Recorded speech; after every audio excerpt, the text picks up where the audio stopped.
زما خبرې د بجلو سره زما خبرې زه یو ما په شاخ کې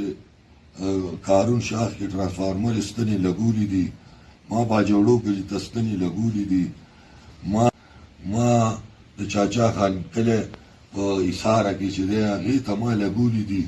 ما د دنیا خدمت د مزدور کسان پارټۍ او د خپل قوم کړی دی ما خیل ملګری یم زه د باجوړ د خلکو ملګری یم زه د دیر د ګوجر ملګری یم زه د کالام د ګوجر ملګری یم زه د اشنغر د غریب ملګری یم د شولګرې د دواوې د غریب ملګری یم ما یې ملګرتیاګانې کړي دي په هر قسم په تاڼه په تحصیل د چا نه پټې نه دي د هیڅ هم نه دي کړي هېڅوک هم نه شي ویلی چې موږ له سالار صاحب سره ځینې کار کړی دی اول خو دې ژوند کې څه کولی نه شي د باندې خو داسې پرچې دي چې نه الیکشن کولی شي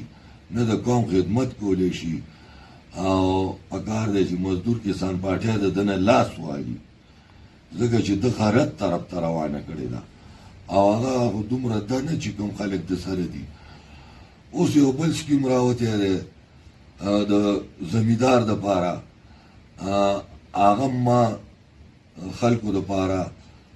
نمونه مې ورکړي دي او دله مې ورنه کړه ځکه چې دی د دې قابل نه دی دی ما نه په دې خفه دی چې ته ایم پی اے خالد لتلی د میرانو د کلي په خبره کې نو دا خو به مونږ ځو په دې سارنیرۍ کې ډېرې بې دخلۍ دي زه ولې تلی یم ټولو له ما کارونه واپس ټیک کړي ټولې سارنیرۍ ته پته ده او دی چې د بشیر عمرزی له تلی دی دی چې ارشد عمرزی له تلی دی دی چې د پرویز خټک تلی دی نو ولې څه د زمانه تپوس کړی دی د مزدور کسان پارټۍ په منشور کې دا خبره شته چې د پارټۍ یو وجتي او څوک به د بل ګروپ والا له نیسي دی ولې تلی دی د ده رور ولې تلی دی او د هغې نه علاوه که د ده ذاتي د خالد سره صحیح نو د هغې خو زه ذمهوار نه یم مونږ خو که خالد له ځو که امینې له ځو نو هسې خو مونږ نه ځو مونږ خو د مزدور کسان پارټۍ د یوه جد دپاره هر بوټي ته لاس اچو تا دوه نیم کاله ناظمي کړې ده وښایه راته تا په هغې کې چاله څه کړي دي یو ټرانسفارمر دې کړی یو ستن دې کړې ده چاله د یو ګز سړک کړی دی تا څه کړي دي چاله هغه وښایه مونږ ته که نه پنځه میټینګونه یو جلسې وکړې چې په هغې کې زما خلک د ده نه زیات وو دې ټول قوم ته پته ده د ده یو وراره دی چې د هغه سپرلی نوم دی د ده د خاندان د ده د کور سپرلی مشر دی چې په یو کور کې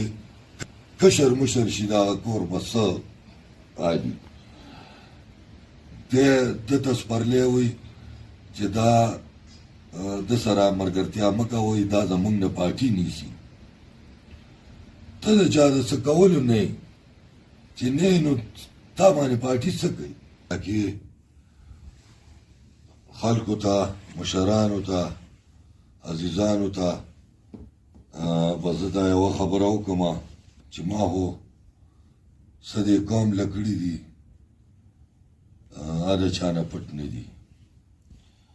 او بیا هم کوم او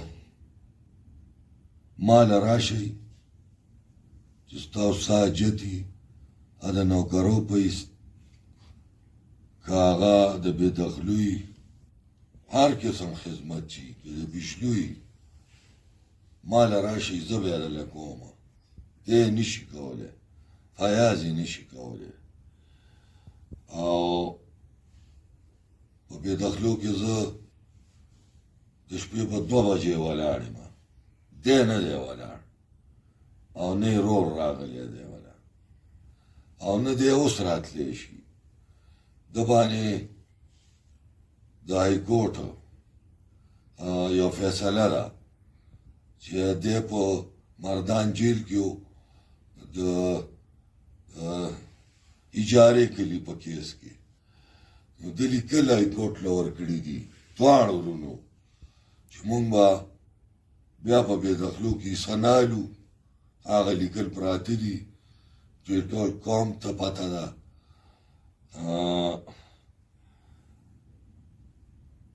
زما د کولو چې څه یې کومه هر قسم زه تاسو له کولی شم دی نشي کولی زه غواړم چې سخته راشي او زه هر قسم ډلې سره خپله رابطه خو د قوم دپاره چې زه هغه کار اسان کړم لکه بلوز مې چې په میرانو کلي کې اسان کړی دی هغه زمیندارو د لیاقت سره ملاقات یې وکړو څه ګړبړ ښکاري سار اعلانونه وکړه زمیندار ته مې جواب ورولېږه دا اجمل مې ورولېږه او خلک راغونډ کړه موږ بم د زه بم درځمه نور بم راځي هېڅ پته نه لګي چې د ده په دې ملاقات کې څه مطلب و د لیاقت سره ورونو چې څه مې ما ته وایه هېڅ حاجت یې نشته دی چې یو سړی چا د څه کولی نه شي نو په هغه باندې به موږ څه وکړو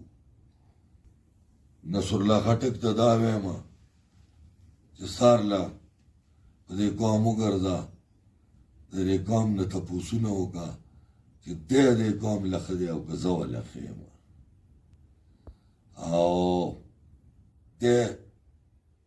ما د پارټۍ نه وویسته